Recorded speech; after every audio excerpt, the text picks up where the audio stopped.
producer needs to remember that Rome wasn't built in a day, and there's so many artists now that you can always find people to be able to jump on your beats. You know what I'm saying? I think the most important thing for producers really is just getting the sound out there. That's the first and foremost thing. So sometimes you might have to do a free beat here and there. Yeah. It's not a bad thing.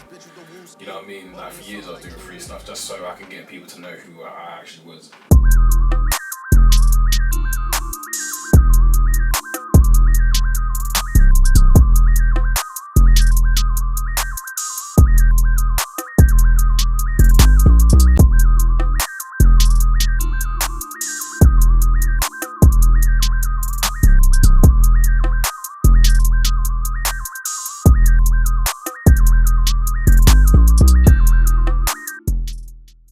Hi guys, welcome back to Producer Spot UK.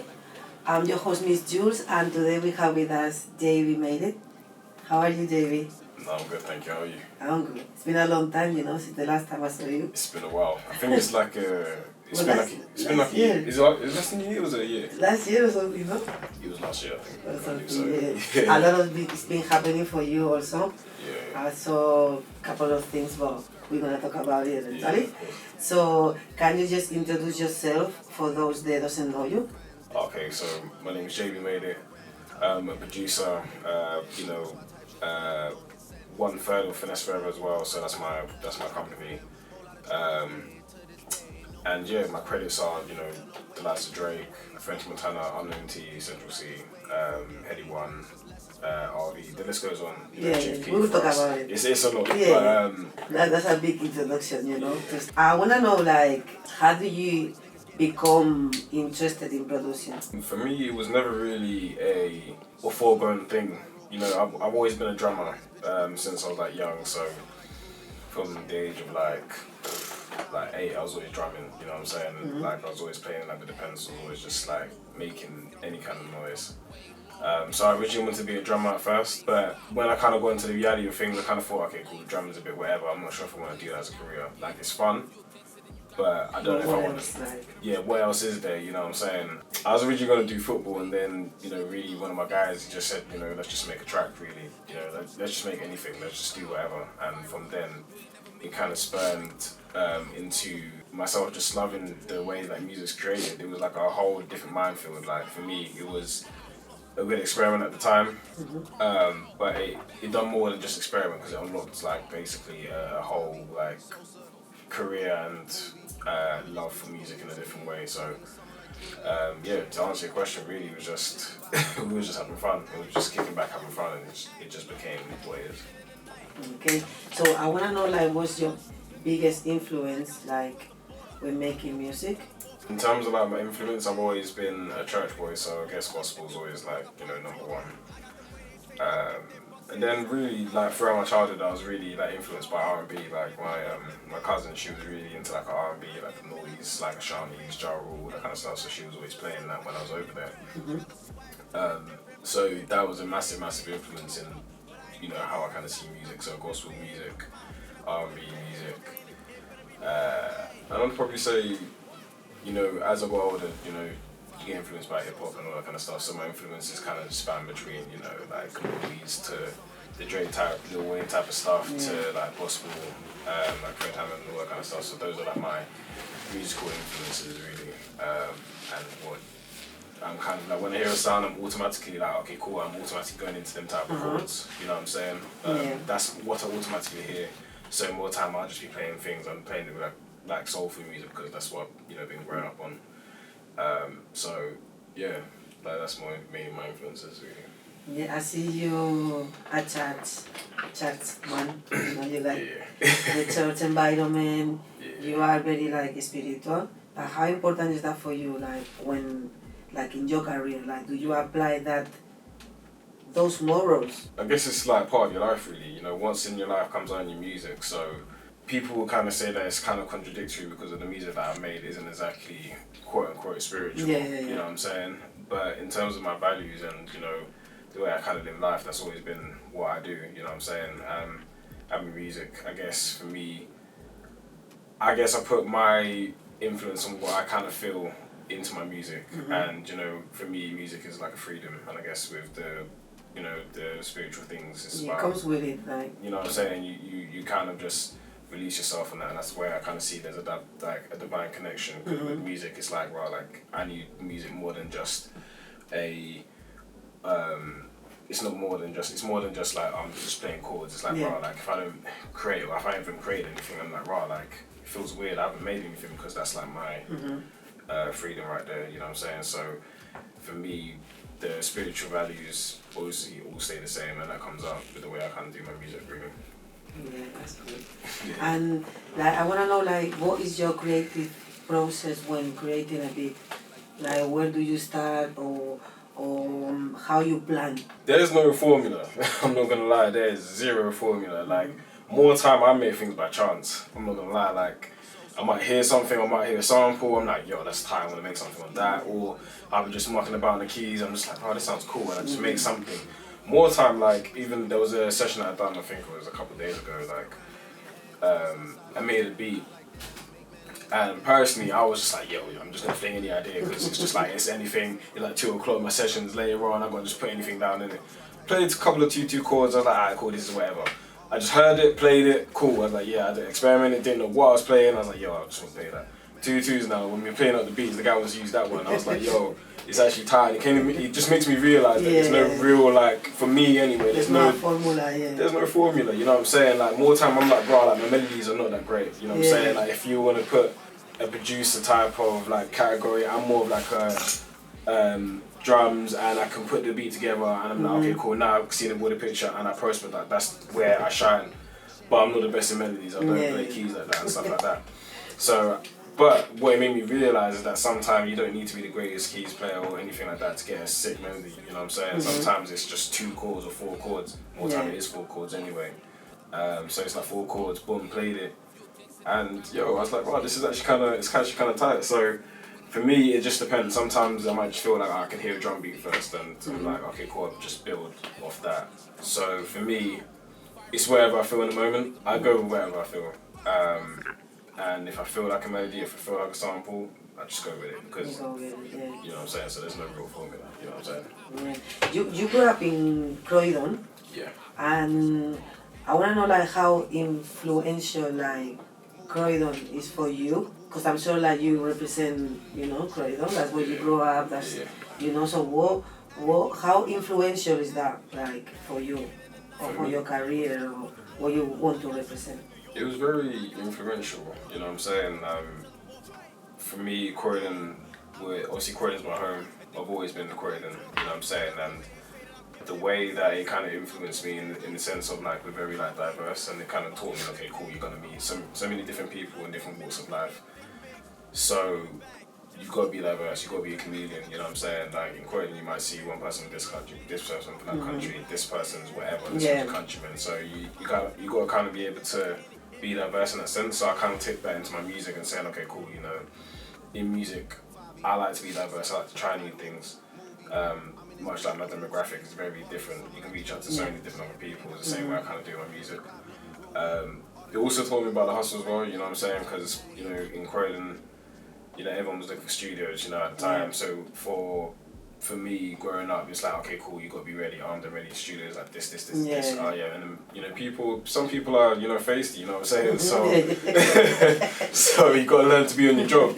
So it taught me, like, you know, when you're in the studio, you don't come to muck about, really and truly. You come to do what you need to do. Serious time. You know what I'm saying? So for me, it taught me about, you know, don't be trash, really. Obviously be diverse and hard work, you know what I'm saying? I feel like Croydon sometimes is very overlooked, because, you know, we've brought some serious stars, you know what I'm saying? When you look at Croydon, there's a lot that happens. Like, Stormzy's from there? Stormzy's from there, Nolly Roy's from there. There's a lot of people, you know what I'm saying? Even have a football club that's there, you know what I'm saying? Like, there's a lot of things that happen in Croydon where we get overlooked. So I guess for me, it's like Croydon, it's like, wow, you want to build a representation for your hometown, you know what I'm saying? So for me, it's always about, you know, hard work. Sorry to interrupt you, but also, I know you're trying to be also someone influential. Yes, thank you. Because I saw a couple of projects that you've been doing, but we will get there. Yes. So, like, I know you started off, like, really, like, doing drill.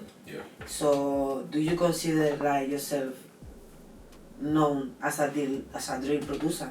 I like to be known as a musician first and foremost. You know what I'm saying? Like, I don't just do music just to make beats. You know what I'm saying? I do it because I actually enjoy making music. Music's life. You know what I'm saying?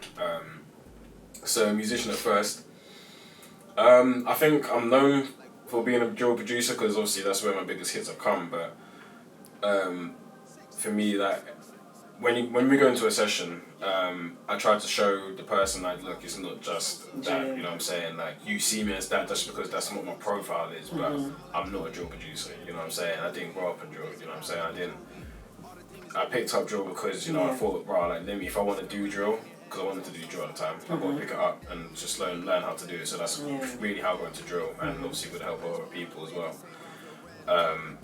But for me, yeah, I think that I'm known as a drill producer. Unfortunately, that's what the reputation is. But you know, within time, there's going to be a lot more that's going to show you that it's not just that. You are versatile. That you know, it's more than drill, basically. And it's more than just making beats, like you are actually a musician, you know. Exactly. Exactly. That's what I want to kind of get across. Like it's more than just sitting at a laptop. It's actually about like I enjoy what I do. You know what I'm saying? It's an art form, and you will kind of see it like that and feel like sometimes now in this day and age, because it's very like microwave, people miss that art of that. So although it's good to kind of be fast, sometimes you've got to keep the music as the music. But I understand because the industry that we're in, everything's very fast, so you don't really even have time to sometimes nitpick and do what you need to do, so it is what it is. Okay, so like artist wise, so you was like working with Nipa. Yeah. So how was that experience like working with him as an artist? And knowing that he's like kind of new to the UK scene? Yeah, he was good working with him, you know what I mean? We've got a nice vibe, nice energy, you know what I'm saying? And we just kind of just picked around a bit, you know what I'm saying? Like, for me, the first session is never really the session that you really get your hit. Sometimes it happens, but it's very rarely. For me, it normally takes like probably like 3 or 4 sessions for us to be like, alright, cool, boom, we want something here, you know what I'm saying? It's like what you're looking for, that connection really? Like. Yeah, the first thing is always the connection, you know what I'm saying? If you can vibe, because there's no point, we're not going to work if we can't vibe, you know what I'm saying? It don't make sense at all. So, for me, I kind of just say the first session's always like, let's vibe, let's understand each other. If something musically kicks, then that's fantastic as well. But yeah, the first session's always the trial session, so it was, you know, vibing, understanding each other with my strokes. It was a good session, you know what I'm saying? It was definitely outside of what I was doing at that present time. Like, obviously, with humans, as a producer, you know, you have like ups and downs, you know, in your career. How do you keep yourself like motivated, like to keep going? You gotta really just ask yourself, what's the why? You know what I'm saying? Why would you want to keep going? And why did you start in the first place? For me, it's definitely a difficult thing. It's the most hardest question as a producer that you go through, because you're constantly always trying to think, okay, cool, what's the next hit? You know what I'm saying? And we don't really have the jurisdiction, unless you're releasing yourself, we don't have the jurisdiction of when that's going to come out. Like, you could be thinking, bro, this is a hit, let's release it now. But I was saying, yeah, like, bro, I'm not going to release it until like July 2023. You know what I'm saying? So sometimes they don't even release sometimes, you know what I'm saying? That. So it's kind of just having that mental resilience to kind of think to yourself, okay, cool, you know, if this is what I really want to do, the ups and downs are just, they come with it, you know what I'm saying?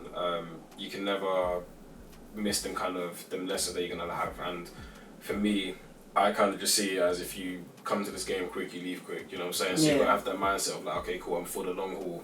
So if I'm going to go in with the long haul, I've got to have that long haul mentality, like, okay, cool, you know, things are looking bleak. And sometimes you even need to take breaks, like taking breaks are some of the best things you can do. But it's always having that mindset of like, you know what, like, this is the career that I wanna do, this is what I see as my life. I want to be able to wake up in the morning and just make beats because I can. And if that's what you kind of dream for, you gotta just like put your mind to it and say, okay, cool, you know, nothing bad lasts forever. Life is a roller coaster, you know what I'm saying? It's never down, it's never up, it's never sideways. It just comes and does its thing at different times, you know. So motivational wise, you just gotta kind of just tell yourself, look, I'm here for a reason. I chose this career path for a reason, and if it was meant to be easy, then everyone would just do it. Yeah, that's it. You know what I'm saying? Everyone in the auntie would be a producer. Yeah. If it was that easy, Yeah. everyone would just do it. Yeah. So there's a reason why you're choosing a path which is difficult. So you're meant to have that mental resilience to last the test of time. And you know, for me, the thing that, you know, really kind of keeps me motivated is that the best things happen at either the worst of times or the times that you never expect. You know what I'm saying? Yeah. There's so many hits or things that happened in my career where I was like, yo, I didn't expect that to happen. Like, I was just doing whatever, this happened or whatever happened, you know what I'm saying? Yeah. So you're just working to make sure that possibility is a bit more probable, but you just never know what's going to happen. So you gotta kind of just think, alright, cool, I don't know it now, but it's coming soon. Yeah, I feel you because like being a producer, like not being a producer, the music industry is a hard profession. It is important to keep yourself motivated, keep yourself like kind of sane, you know, and even as being a creative, you know, you have to have that really like strong mindset to, you know, the days that you down, you know, you have to like really pick yourself up and think, you know what, let me just carry on. You know, today is a bad day, but you know, tomorrow is gonna be a better day. Yeah, of course. Yeah. What can you tell me? Because as a guy from Croydon, you know, and as a British producer, you've been working like for artists like Drake, French Montana. Like, how did that make you feel like? No, it was great. The experience was overwhelming, to be honest, because, you know, like from just one moment to like a whole thing, everyone just shouting you, everyone messaging, like it was crazy. Like the week that it came out, I didn't sleep that whole week. Like there was so many messages, interviews, calls, so many things happening at the same time. I could barely sleep, you know what I'm saying? Like, I was just losing it really and truly. So it was a lot in terms of like, it was very overbearing, but because I've never had that before, I didn't know how to handle all that kind of like popularity or people messaging or this and that. And at that time I was going through a bad situation with my old publishers. So everything in between, it was a mind. It was hectic. Like. Yeah, it was hectic. So I think I done with it the best I could at the time. Yeah. You know when like, cause you know JB produced Demons, you know, by Drake.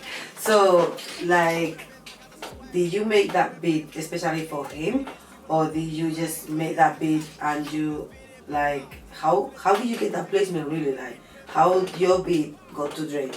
I didn't make that specifically for him. I didn't have any contact with him. I just made the beat on the plane, and I was just like. So you got contact, and you made the beat on the plane? No. I made the beat, but I didn't even know I was gonna like. When I went over there originally, I went to America originally. It was in New York, and the beat that I made for the placement, I just made it because I just made it. I was just bored. I was tired. I was like, alright, cool. This is just another beat. Just leave that there. I don't really care about it anymore. I didn't care about the beat at all. Yeah. It's not until we was having a few sessions, and I had a session with a guy called So's a Geek, and from there, you know, just playing a couple of beats, and really and truly, like at first, you know, so many things was going wrong. You know, I mean, the shoe was breaking down. You heard there was a shooting around the corner. There was a lot of things happening. It was a lot of things happening. So with that beat, they just like his manager asked me randomly about like, you know, have you got any beats for choirs, vocals, anything like that? And I was just like, dude, like there's this one thing I made. Like you guys have run through so many beats that I've got. So this is just one. Take that, whatever. And then that's when everything kind of just blew up because, you know, it went from him liking the beat to him huddling with his boys over in one corner to me thinking like, what's going on here? And then me going to the toilet next minute, hearing Drake's on FaceTime, and then I'm just like, yo, how did that even happen? You know what I'm saying? And then I found out that, you know, he was on Instagram Live. That's when he was huddling, and that's when obviously Drake kind of tapped in. So that's how it all went to Drake. Someone sent me a clip and it had Drake's verse in it, Fabio on it, and the other guy, So's a Geek, and yo, I was like, yo, like this is kind of real now, you know what I'm saying? Like, you know when you hear, oh yeah, this guy might use a thing, but you know, you're like, oh yeah, it's lit, but I ain't hearing anything, I ain't heard no verses. That's when I heard the verse, I was like, yo, like, this is actually getting real, and then, you know, May came out, so. It's always those beats that you think like, It's always the beats, but you know what, I feel like I've been trying to wrap my head around this for like a year now. Yeah.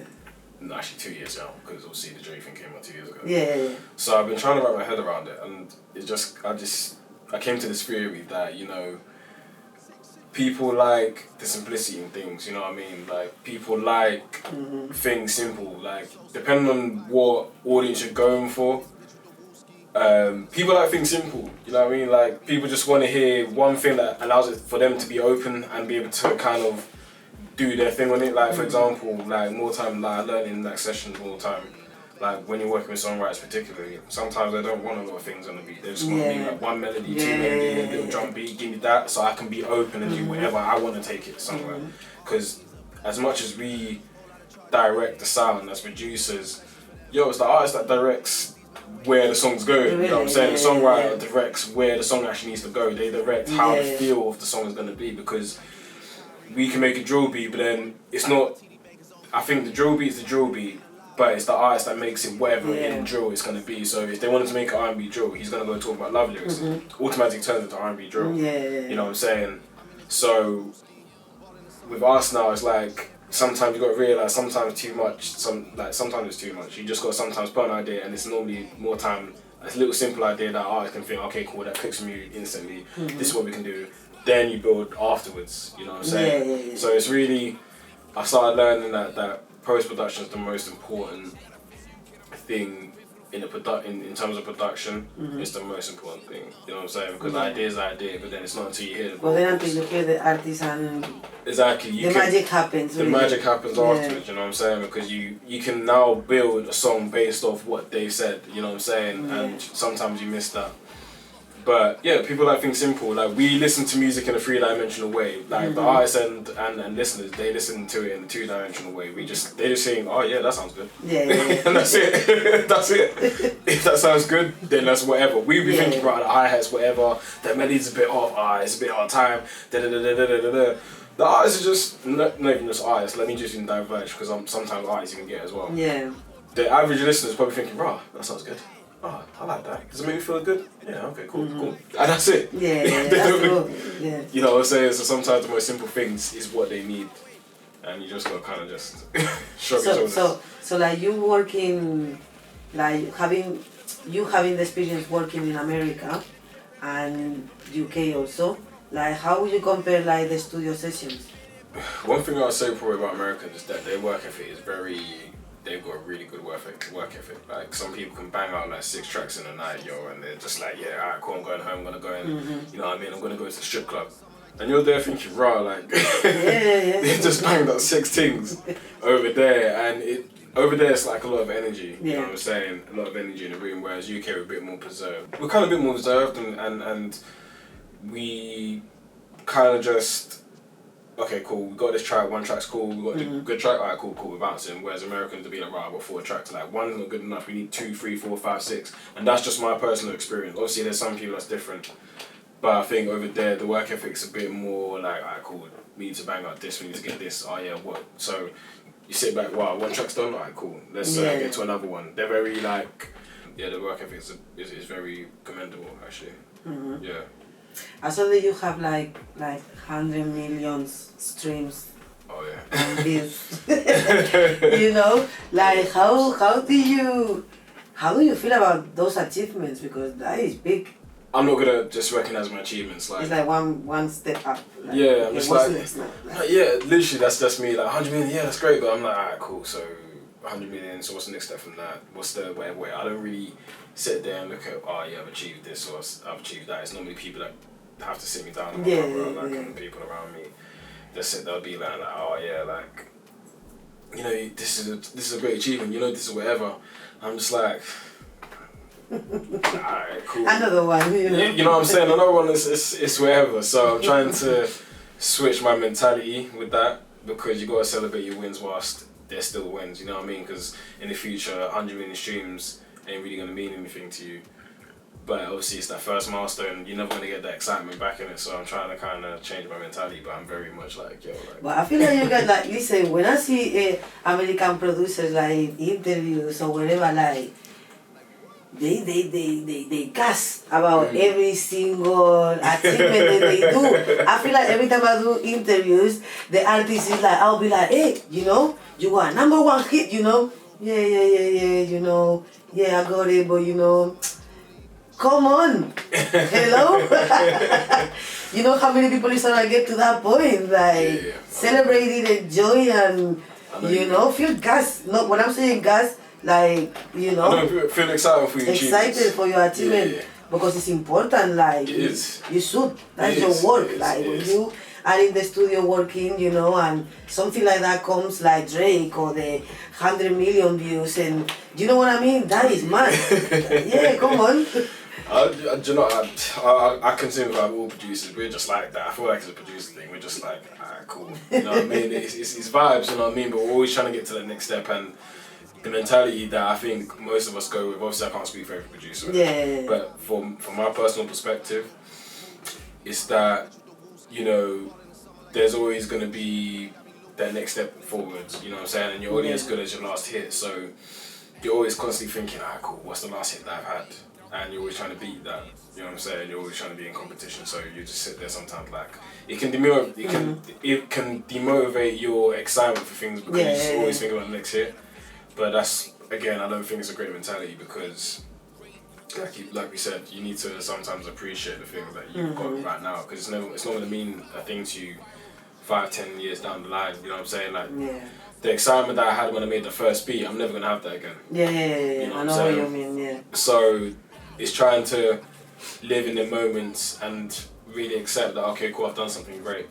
For me, I have high standards, so for me, I'm very like, okay, it's whatever. But I think we just the type of people that just try to think forward and think, okay, cool, you know, what's the next thing? And we're studio homebodies type of people, so we're not really the type of people that's like, oh yeah, like I've got over here, I've got an achievement here, because that's not really our mentality. We're the people in the back, we're the directors, you know what I'm saying?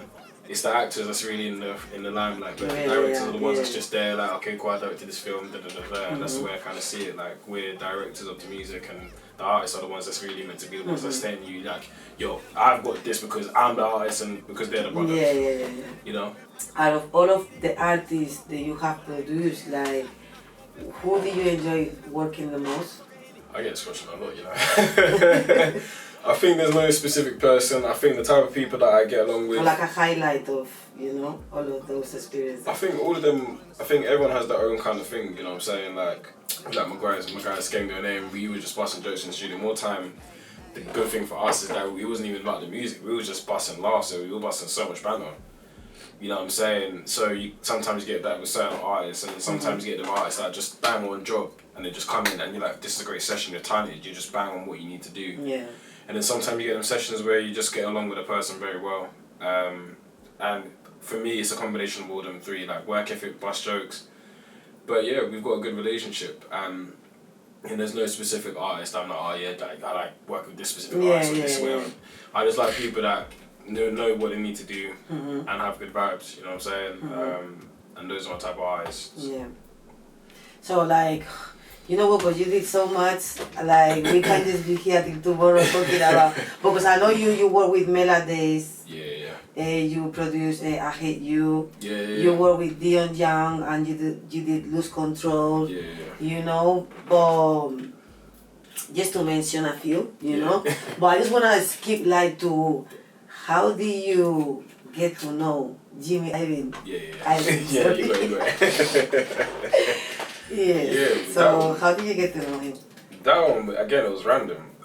I was meant to be going to a meeting in the morning, and then my publishers, they called me and was like, oh yeah, do you want to, you know, take a session with, you know, Summer Walker?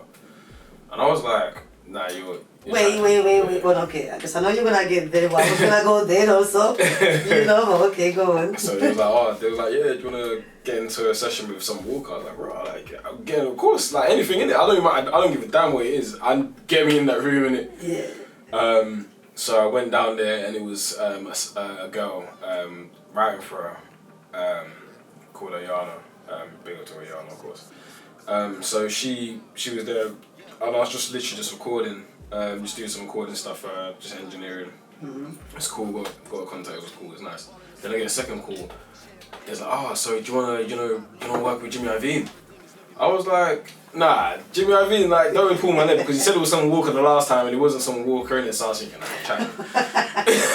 But it actually happened still. Like, we came to the studio, I think an hour later he came through, and he was cool as ice. he was just like, yo, what's going on? I'm Jimmy.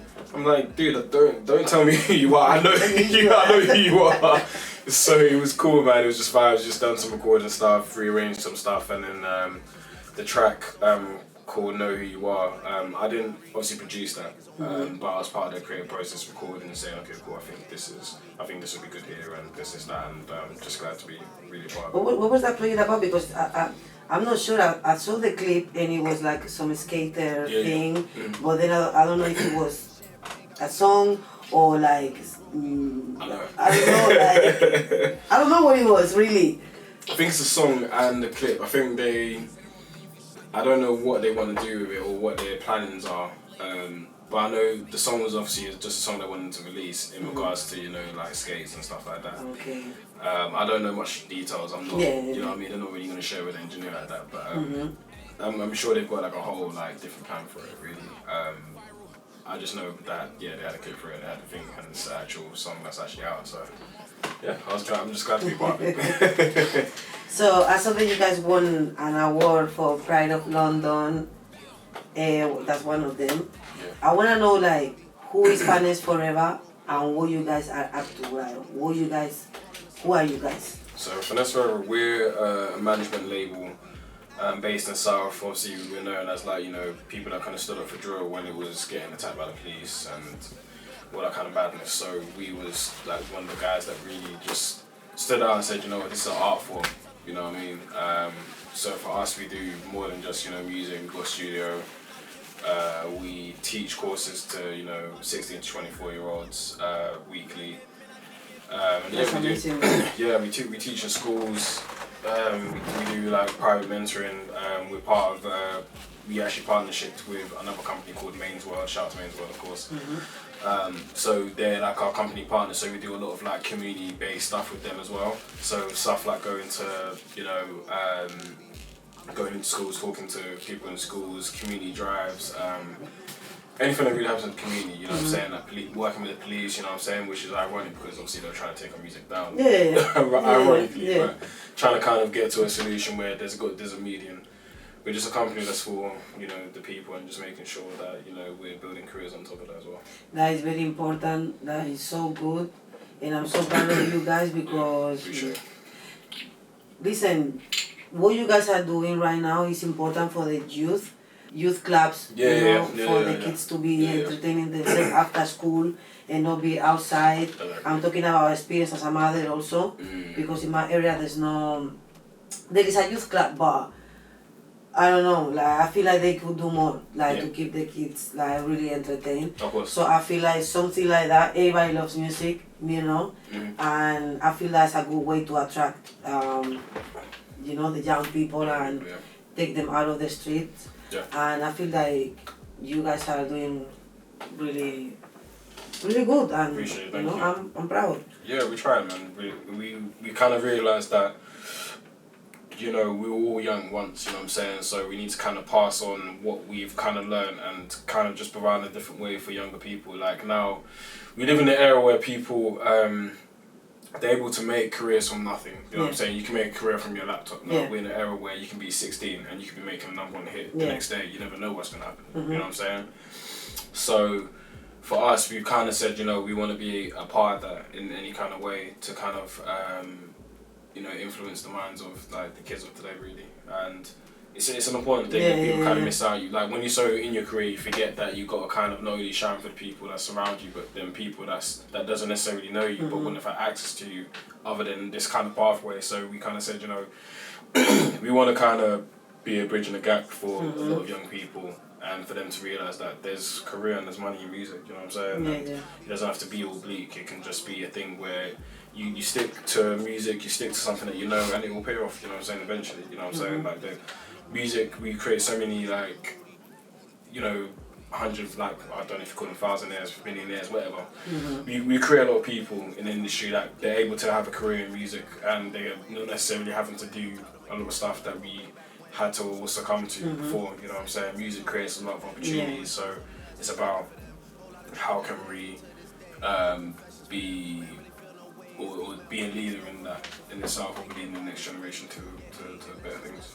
Yeah, I have to say, big up the Croydon Council, for supporting all these things because, it's important.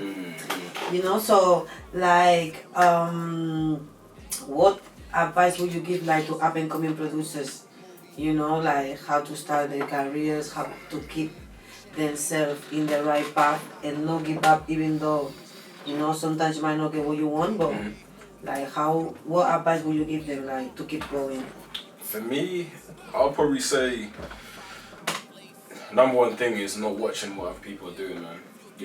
I feel like that has to be first and foremost. It has to be first and foremost. I feel like you get lost and you get demoralized when you see other people around you do more than you, and it's human nature. You know what I'm saying? Like if your brethren do more than you, automatically think, right, what am I doing? Yeah.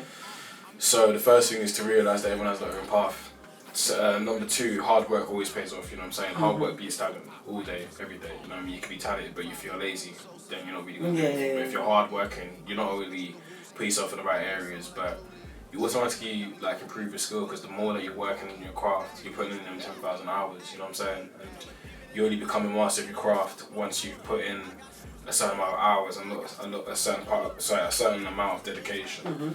So hard working, keep yourself hard working. Number three is patience. You know what I'm saying? You gotta have a lot of patience in this game. This game's not for the faint-hearted. For me, it took me about like 9-10 years for me to get my first paycheck. That was okay in music. You know what I'm saying? That wasn't all like £50. You know what I'm saying? For me, my first decent paycheck, it took me about like 9 years. Wow. You know what I'm saying? So you gotta realise that in this game is patience, you know what I'm saying? And I feel like with producers sometimes, especially when you're young, you're always like, oh, where's this hit? Nobody's using my beats, blah, blah, blah, blah, blah. But you're just like, nah, like it's not that people are not using your beats, it's like where you like situation yourself and where you situation the beats. You know what I'm saying? So instead of like getting frustrated, just thinking about how can I use a different kind of pathway to get what I need, you know what I'm saying? So having patience to be able to do that is another thing. And the fourth one, obviously it's not the least, but the fourth one is really found out why. Why are you doing this as a career? Why are you doing music? Like, why are you not working in the bank where you're here making beats? Yeah. You know what I mean? And along the way, you're always going to lose your why because it's natural. I've lost my why plenty times. Like, plenty times I'm thinking, right, like, this music thing's long, I haven't got time for that. This is arse, da da da da. But then what keeps me going sometimes is the why. Like, why am I choosing music? Because I thought that music is it's a career where I don't have to even think. I can just feel and I can just make things that doesn't feel like it's a job. So it's always about that why. And if it all fails, you ain't got the patience, you feel like this and that, always go back to what is the real reason. Why? What is the real reason I'm doing this? You know what I'm saying? Because you could be working in the bank really and truly. You can if you didn't want to make music as a career, go work in the bank. Go work and whatever, do beats on the side as a side hustle and just keep it as that. You know what I'm saying? But then if you really want to make it as a career, you always got to hold on to like, why is this a career? You know what I'm saying? Why is this something that I'm spending hours and hours basing my life on? You know what I'm saying? Like, this guy's path, okay, cool, this guy got whatever, he's making beats and da-da-da-da, and then one thing popped off. It may not happen for you like that. It might take about 10 hits for you to be able to get that big one. But then you got to kind of look at it's all about the perception of how you kind of see things. You know what I'm saying? You see the person got a number one hit within how many weeks, but you only got 3 top 10s. Okay, cool. You got 3 top 10s. That's 3 times you're going to be getting paid for tunes.